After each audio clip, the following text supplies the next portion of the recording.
De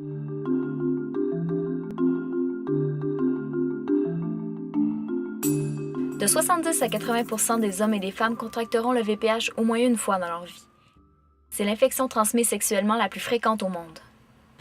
Bonjour, je suis étudiante et j'aimerais vous parler d'un sujet qui me tient vraiment à cœur, le VPH. Le VPH, c'est une infection transmise sexuellement qui s'attaque aux organes génitaux. Elle peut causer des verrues génitales, mais aussi certains types de cancers chez la femme.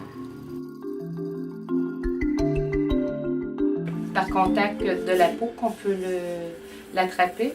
Le VPH, ça peut toucher tout le monde, hein? C'est un virus, comme la grippe peut toucher tout le monde. Mais dans le cas du VPH, c'est que vu que c'est à la peau, on le retrouve au niveau des organes génitaux, on le retrouve au niveau anal, le VPH.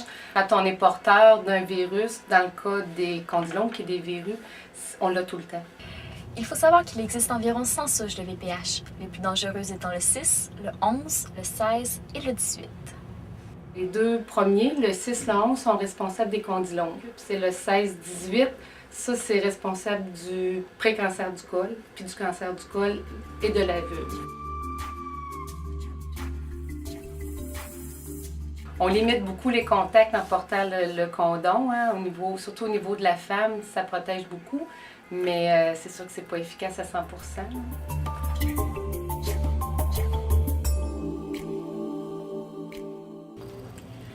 Puisque le condom n'est pas efficace à 100%, il est recommandé d'aller passer son test PAP au moins une fois par année dès le début des premières relations sexuelles. Mais c'est quoi le test PAP? C'est l'examen gynécologique chez la femme, hein, où on fait un dépistage pour aller en laboratoire avec des lamelles là, pour vraiment visualiser des cellules au niveau du col. Une protection adéquate avec le condom pour augmenter au maximum la protection de la transmission des maladies. Les filles vont avoir des relations des fois non protégées, ils n'iront pas uriner après. D'aller uriner après une relation, c'est une façon aussi d'aller nettoyer. Ça fait partie des choses que les filles doivent savoir. Alors faites comme moi, prenez votre santé sexuelle au sérieux.